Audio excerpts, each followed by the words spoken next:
ಇನ್ನು ಭೂದುರಂತದಲ್ಲಿ ಮೈಸೂರು ಮೂಲದ ಕುಟುಂಬ ನಾಪತ್ತೆ ಆಗಿದೆ. ಮುಂಡಕ್ಕೈನ ಒಂದೇ ಕುಟುಂಬದ 11 ಮಂದಿ ಮಿಸ್ಸಿಂಗ್ ಇದ್ದಾರೆ. 40 ವರ್ಷದಿಂದ ಮುಂಡಕ್ಕೈನಲ್ಲಿ ವಾಸವಿದ್ದಂಥ ಕುಟುಂಬ. ಮೈಸೂರು ಮೂಲದ ಕುಟುಂಬ ಈಗ ನಾಪತ್ತೆ ಆಗಿರೋದು. ಮುಂಡಕ್ಕೈನಲ್ಲಿ ಒಂದೇ ಕುಟುಂಬದ 11 ಮಂದಿ ಈಗ ಮಿಸ್ಸಿಂಗ್ ಇದ್ದಾರೆ. ಕಳೆದ 4 ದಶಕಗಳಿಂದ ಇಲ್ಲೇ ಮುಂಡಕ್ಕೈನಲ್ಲೇ ಇವರು ಕೆಲಸ ಮಾಡ್ತಾ ಇದ್ರು, ವಾಸವಾಗಿದ್ರು.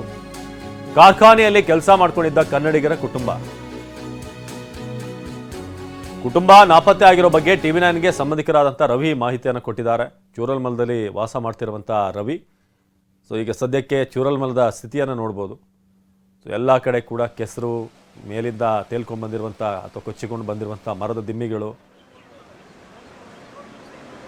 ಈ ಬಗ್ಗೆ ನಮ್ಮ ಪ್ರತಿನಿಧಿ ದಿಲೀಪ್ ರವಿ ಅನ್ನೋರ ಜೊತೆ ಮಾತನಾಡಿದ್ದಾರೆ. ಬನ್ನಿ ನೋಡೋಣ. ಕೇರಳದಲ್ಲಿ ಸುರಿತಾ ಇರುವ ಭಾರಿ ಮಳೆಗೆ ಸಾಕಷ್ಟು ಅವಾಂತರಗಳ ಸೃಷ್ಟಿಯಾಗಿದೆ. ಅದರಲ್ಲೂ ಕೂಡ ಇಲ್ಲಿ ನಡೆದಿರುವಂಥ ಒಂದೊಂದೇ ದುರಂತಗಳ ದೃಶ್ಯವನ್ನು ತೋರಿಸ್ತಾ ಹೋಗ್ತಾನೆ. ಇಲ್ಲಿನ ದುರಂತರ ದೃಶ್ಯವನ್ನು ನೋಡ್ತಾ ಹೋಗ್ಬೋದು. ಎಷ್ಟರ ಮಟ್ಟಿಗೆ ದುರಂತ ಸಂಭವಿಸಿದೆ ಅನ್ನುವಂಥದ್ದು. ಪ್ರತಿಯೊಂದು ಮನೆಗಳು ಕೂಡ ಕೊಚ್ಚಿ ಹೋಗಿದೆ. ಅದರಲ್ಲೂ ಕೂಡ ಮನೆಯಲ್ಲಿದ್ದ ಅವಶೇಷಗಳು ಅಡಿಯಲ್ಲಿ ಕೂಡ ಸಾಕಷ್ಟು ಜನರು ಸಿಲುಕಿದ್ರು. ಅವರನ್ನು ಕೂಡ ಹೊರತೆಗೆಯುವಂಥ ಕೆಲಸವನ್ನು NDRF ಮತ್ತು SDRF ಸಿಬ್ಬಂದಿಗಳು ಮಾಡಿರುವಂಥದ್ದು. ಈಗ ಸದ್ಯಕ್ಕೆ ಈ ಒಂದು ಪ್ರದೇಶದಲ್ಲಿ ಕಾರ್ಯಾಚರಣೆ ಮುಕ್ತಾಯ ಮಾಡಿ ಮತ್ತೊಂದು ಮುಂಡಕಾಯಿ ಎನ್ನುವಂಥ ಜಾಗಕ್ಕೆ ಶಿಫ್ಟ್ ಆಗಿರುವಂಥದ್ದು. ಯಾಕಂದರೆ ಅಲ್ಲಿ ಸುಮಾರು 70ಕ್ಕೂ ಹೆಚ್ಚು ಮನೆಗಳು ಒಂದೇ ಸ್ಥಳದಲ್ಲಿ ಕೊಚ್ಚಿ ಹೋಗಿದೆ ಅನ್ನುವಂಥ ಮಾಹಿತಿ ಸಿಗ್ತಾ ಇರುವಂಥದ್ದು. ಎಷ್ಟರ ಮಟ್ಟಿಗೆ ಭೀಕರತೆ ಇದೆ ಅನ್ನುವಂಥದ್ದನ್ನ ನೋಡ್ಬೋದು. ಅಂದರೆ ಎಲ್ಲೋ ಇದ್ದಂಥ ಕಾರ್ಗಳನ್ನು ಕೊಚ್ಚಿಕೊಂಡು ಬಂದಿರುವಂಥದ್ದು. ಈ ಒಂದು ಪ್ರದೇಶದಲ್ಲಿ ರಕ್ಷಣಾ ಕಾರ್ಯಾಚರಣೆಗೆ JCBಯನ್ನು ಬಳಕೆ ಮಾಡ್ಕೊಳ್ತಾರೆ. ಆದರೆ ಅದೇ ಒಂದು JCB ಕೂಡ ಈಗ ಮಣ್ಣಲ್ಲಿ ಸಿಲುಕಿರುವಂಥದ್ದು. ಅಂದರೆ ಎಷ್ಟರ ಮಟ್ಟಿಗೆ ಈ ಒಂದು ಮಳೆ ಭೀಕರತೆ ಇದೆ ಅನ್ನುವಂಥದ್ದು ಒಂದು ದೃಶ್ಯ ಆಗಿದೆ. ಮತ್ತೊಂದು ದೃಶ್ಯವನ್ನು ತೋರಿಸ್ತಾನೆ, ಯಾವ ರೀತಿ ನೀರು ಹರಿದು ಬರ್ತಾ ಇದೆ ಅನ್ನುವಂಥದ್ದು. ಇದೇ ಒಂದು ಪ್ರದೇಶದಿಂದ, ಅಂದರೆ ಈ ಪ್ರದೇಶದಿಂದ ಮುಂಡಕಾಯಿ ಅನ್ನುವಂಥ ಜಾಗ ಇದೆ, ಆ ಜಾಗದಿಂದ ನೀರು ಹರಿದು ಬರ್ತಾ ಇರುವಂಥದ್ದು. ಅಂದರೆ ಈ ಎಲ್ಲ ಪ್ರದೇಶಗಳಲ್ಲೂ ಕೂಡ ಮನೆಗಳಿತ್ತು. ಈಗ ಮನೆಗಳು ಸಂಪೂರ್ಣವಾಗಿ ಕೊಚ್ಚಿ ಹೋಗಿದೆ.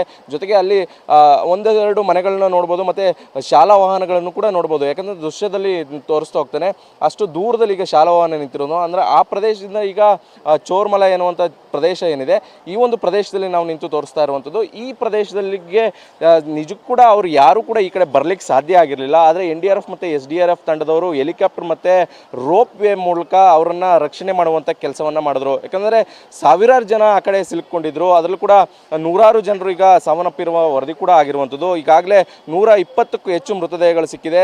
ಒಂದಷ್ಟು ಮೃತದೇಹಗಳು ಸುಮಾರು 40-50 ಕಿಲೋಮೀಟರ್ ದೂರದವರೆಗೂ ಕೂಡ ನೀರಿನಲ್ಲಿ ಕೊಚ್ಚೋಗಿದೆ.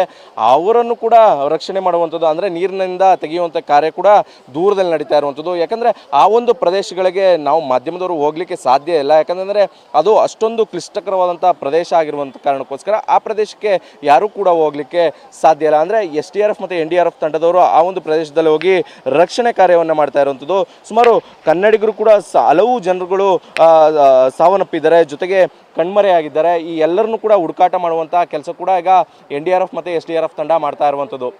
ಕ್ಯಾಮ್ರಾ ಪರ್ಸನ್ ಪ್ರಮೋದ್ ಜೊತೆ ದಿಲೀಪ್ ಚೌಡಳ್ಳಿ, TV9 ಕೇರಳ.